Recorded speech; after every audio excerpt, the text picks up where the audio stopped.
ليس عليكم جناح أن تبتغوا فضلا من ربكم فإذا أفضتم من عرفات فاذكروا الله عند المشعر الحرام واذكروه كما هداكم وإن كنتم من قبله لمن الضالين.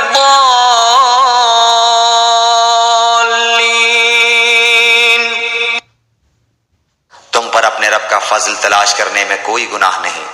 जब तुम अरफात से लौटो तो मशर हराम के पास जिक्र इलाही करो और उसका जिक्र करो जैसे कि उसने तुम्हें हिदायत दी, हालांकि तुम इससे पहले राह भूले हुए थे।